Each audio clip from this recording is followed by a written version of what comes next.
What is the most messed up way you got back at someone who wronged you? Part 1. Experience 1.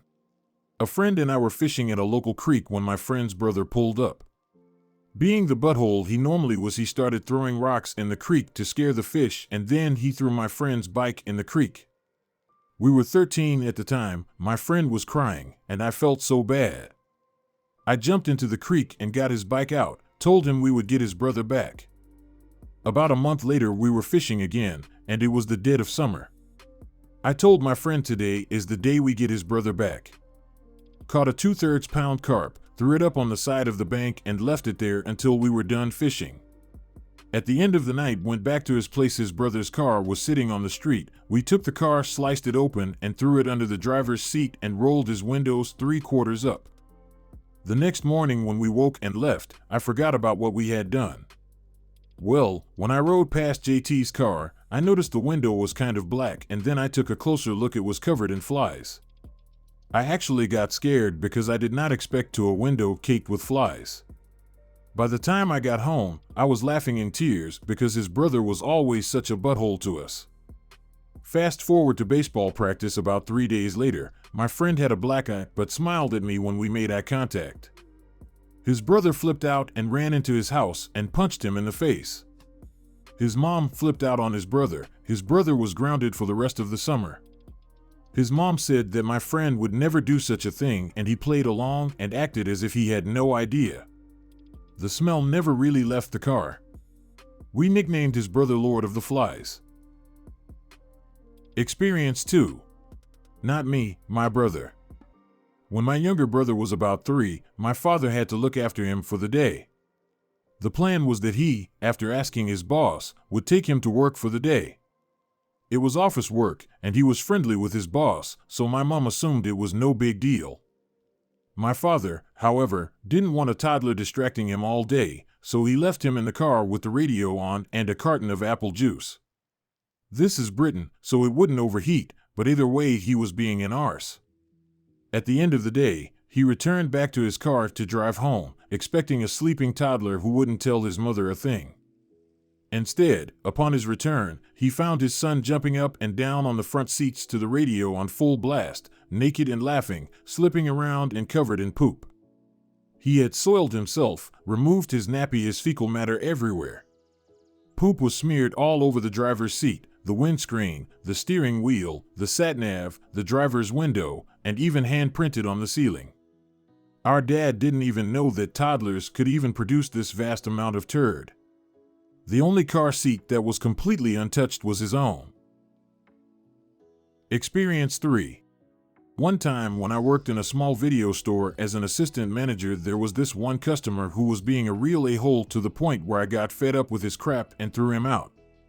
He had been an a-hole to every single other employee in the store, including our boss.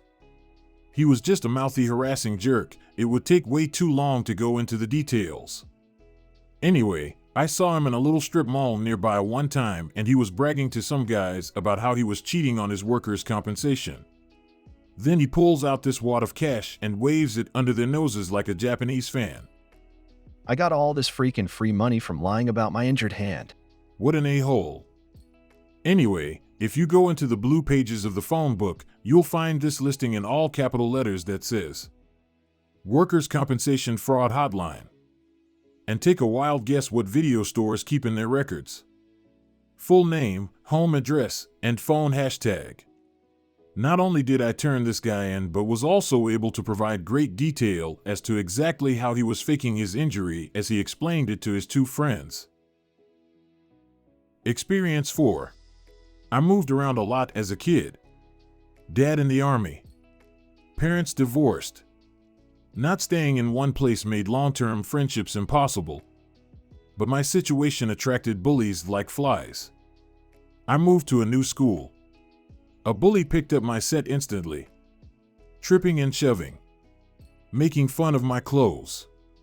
Nothing too terrible, but I was already unhappy, so I felt miserable anyway. One school day, I asked to use the restroom. I passed by a said bully on the way into the bathroom. He actually didn't do anything to me this time. When I entered the restroom, someone was in the only stall, crapping on the floor. I walked out of the bathroom, disgusted, ready to tell on them. I was 7 at the time.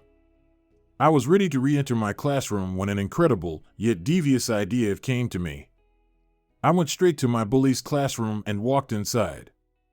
Everyone looked at me, which normally would have given me enough hesitation to turn me 180 and back to class. But that day, I didn't so much as pause. I walked up to the teacher's desk, pointed at my tormentor, and boldly proclaimed that he had poop on the bathroom floor. The teacher's reaction was better than I could have ever expected, for me.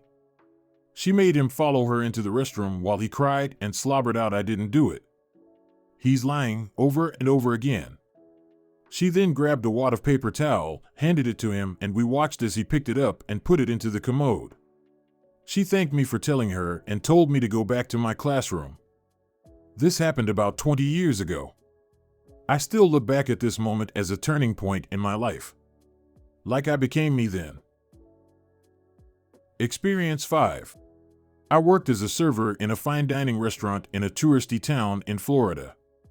The owners, a husband and wife team, were notorious for being cruel and petty bastards, but it was 2008 and I had just been laid off, so I had to take anything. On top of that, I was engaged to be married, paying for the wedding ourselves, and planning a move to NYC as well. This could be an incredibly long story, so I will just give a few examples of their baddish cruelty. 1. Dyslexic server who trained me. Fired a week after I started because he took too long to write the specials on the chalkboard. They knew he was dyslexic. 2. His replacement. December 23rd. She was fired for selling the wrong bottle of wine. While this was definitely her mistake, their handling of it was despicable. She sold a $125 bottle of wine for $35. Restaurant prices, not the restaurant's actual cost. Those were $56 and $10. The owner let the table know of the server's mistake, saying, "I hope you are enjoying that bottle of wine. It's actually a $125 bottle. But don't worry, you don't have to pay for it. Your server will have to." Needless to say, the table was furious for being put in that awkward position and was gracious enough to give an awesome secret tip to cover the cost. Here's the nasty part. She finished out her shift and paid the total of $125 thinking she still had a job. She was fired on Christmas Eve by text message. 3. Me. I kept quiet as much as I could. I saw that whenever you shared any bit of your personal life with these freaks, they used it to torment you. The wife owner followed me around the FOH and berated me in increasingly weird ways with the intent to emasculate me. Once they met my fiancé, and from that moment on, the wife owner would make jabs saying, She doesn't seem like she is too thrilled to get married. Or, She probably expects better. And then laugh it off like she was just joking. It was my strategy to just eat poop and save money, and not let it bother me. She figured this out right away and got downright sadistic, trying to see how far they could push me and see what I would do without complaint. I managed to suck it up for 2 years thanks to alcohol, no backbone, and financial need. My breaking point was when she told me to take away the chair our hostess was sitting in when no customers were around. Granted, sitting on the job is supposedly unprofessional, but she was an elderly woman, sick, working outside. The hostess wouldn't dare call in sick as she was working here illegally from Hungary and similarly had to eat as much poop as was thrown at her. So rather than talk to the hostess and possibly take over for her sick employee, she asked me to snag the chair from her without explanation. Here's the screwed up part. I did it. I freaking did it. The hostess understood. Really, what could she say? She knew what was happening and gave me this look of understanding that I'll never forget. I got a few feet away and put the chair back, looking straight back at the vile poop stain that asked me to be cruel to another person for her amusement.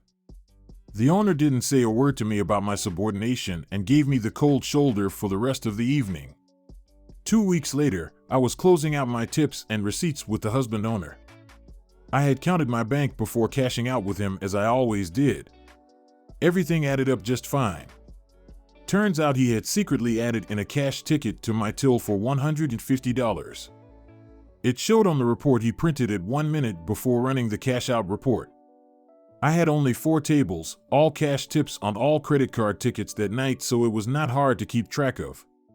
Lucky me, I thought. I questioned this and said I had double-checked my math, and he must have made some mistake. His response was, If you don't like it, there is the door. That pretty much sealed it. I knew what was happening, and luckily my brain initiated the "you is about to be forced to quit so you don't get the unemployment money's disaster recovery response." I refused to pay him and said I would be returning to work tomorrow for my next scheduled shift, and we could work this out then. He said, "EFF you, get out." I was fired. This was very important. I was fired. I didn't quit. I was a month away from moving to NYC with my wife to try to start a career in my field. I just needed 1 more month of saving every last penny I made, and I was out. This pretty much screwed me. So, I filed for unemployment stating the reasons I was fired on my last night, which met the eligibility requirements. The unemployment office contacted my former employer for verification, and he said I was fired for stealing wine and there were witnesses. My claim was denied. The next step was to dispute the claim. I disputed, and it went through the adjudication process.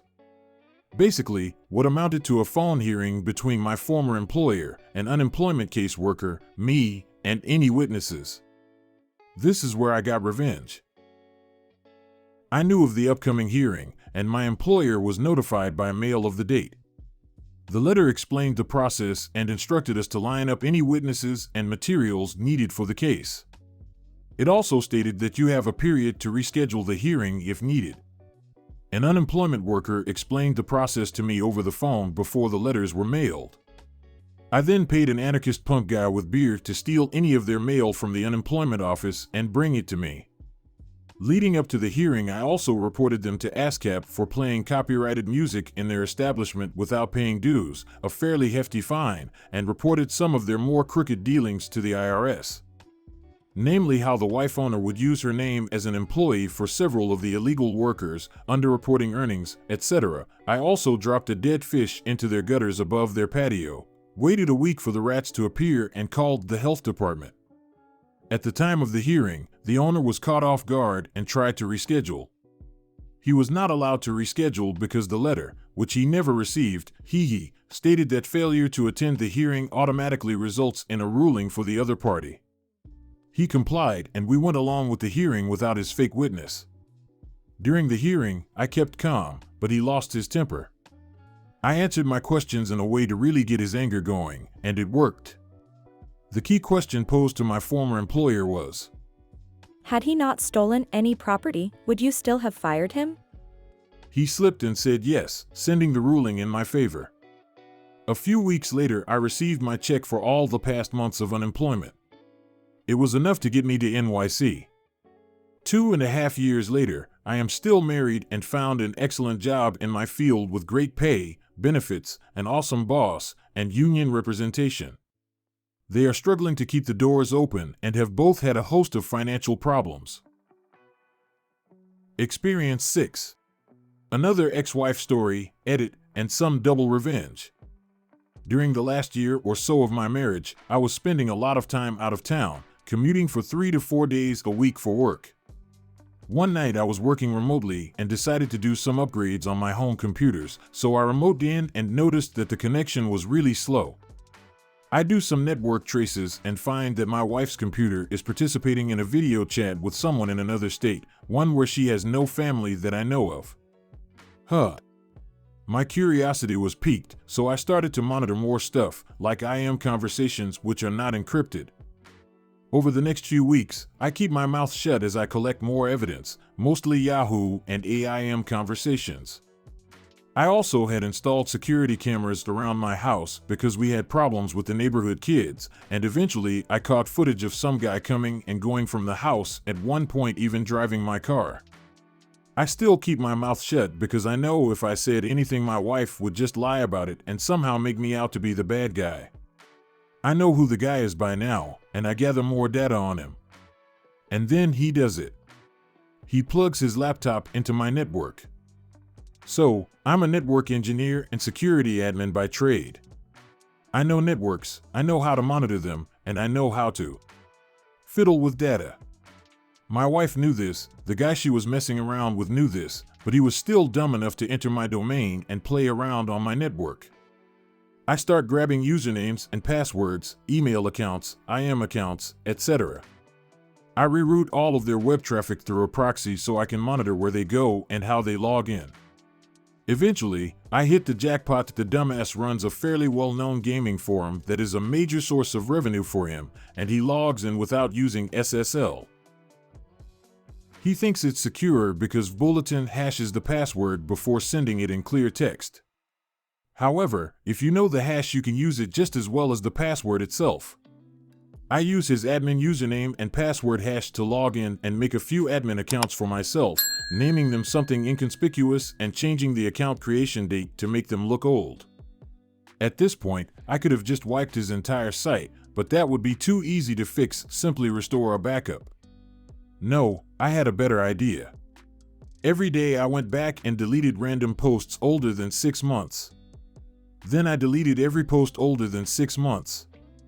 I did this for 3 weeks straight before the guy suspects anything. I noticed he killed one of my admin accounts, so I quickly assigned admin privileges to my wife's account and then deleted all my other admin accounts. She calls me in a panic because her new boy toy is flipping out on her. After all, it looks like she is the one who hacked the forums and deleted the content. Thousands of posts are gone and there is no way to restore them because a full restore would wipe out 3 weeks of new posts. She appears to be the only other person with admin access aside from the owner, and he is pissed. I plead ignorance and pretend I never knew about the forum until she called me. There is no reason I would know about the forum. They never made the connection between him using MY Home Network and his forum getting hosed. To this day, new users are not allowed on the site unless they are referred by an existing member. They never figured out what happened. The incident caused him to break off whatever he had going with my wife, which really left her stranded when I told her a month later that I was divorcing her. I had collected enough evidence from their IM conversations and her forum posts to satisfy my need for closure. She still has no idea how much information I gathered about her second life. Edit: I should have mentioned above that during the period this was happening, the guy actually moved from out of state, with the help of my wife, and probably my money, which is how he ended up at my house and driving my car. I knew exactly when this happened and when to expect to see him based on the IM conversations. Experience 7. I used to live in a very small town, with 250 to 300 people. We had no stores, gas stations, etc. One day a local guy decided to open up a little store that sold the basics like groceries and rented movies. He hired a few of us high school kids to work the store and promised us $50 a week for the summer to be paid at the end of the summer. We agreed and started working. We gave up summer stocking shelves, cleaning the bathroom, lawn care, and whatever else. Well, the end of the summer comes around. It's our last day of work, and he comes by with our paychecks. $50. For each of us. For the whole summer. Needless to say, we weren't too happy, but his words were, "What the heck are you gonna do about it? Drop the key off at my house since you won't need it anymore." We came up with a plan to pay this douchebag back. Before locking up the store for the last time, we left a window unlocked. We dropped the key off at the house. Around midnight, we were back at the store. Grabbed as much as we could, cigarettes, money from the register, and candy. Probably about $1,000 worth of poop, locked the window, then left through the emergency exit that had no alarm. There were also no cameras of any kind. The next day there were cops there. He accused all of us of doing it but had no proof. He ended up having to shut down the store a few months later because the town heard how he didn't pay us and stopped doing business there. I don't feel bad. Freaker deserved it. Edit: thanks for tripling my comment karma. Figures it's about a crime I committed 15 years ago. Should have used a throwaway. Experience 8. When my brother and I were kids, we used to play in our front yard all the time. Once, we were playing baseball and our ball rolled down the hill into our neighbor's backyard.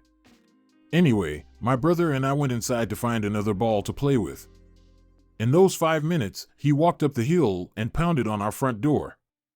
My mom answered and he flew into a rage at her, screaming about the goddamn kids ruining his lawn. My mom tried to calm him down, but he put back his fist as if he was going to punch her. When my mom flinched, he started to laugh and spit on our doorstep. My brother and I saw everything and declared covert war. We were smart. We waited until he wouldn't be too suspicious. To this day, we haven't been caught because everything could have just happened naturally. We didn't do everything at once, but rather over many years. Here is a rough list of all the things I remember doing. Asterisk poured female deer lure into his cars and house's AC intake vents to perfume his air with an unholy stench. Asterisk saved up all shards of sharp glass, nails, etc. and would scatter them on the ends of his driveway.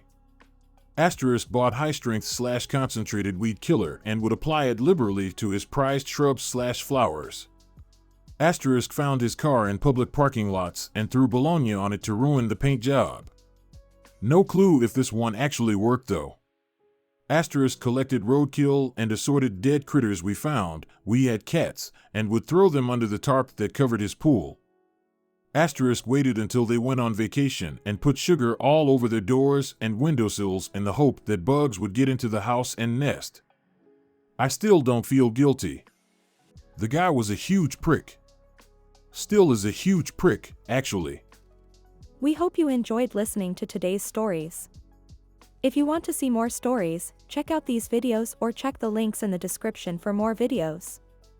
And don't forget to like the video and subscribe to the channel. And ring that notification bell.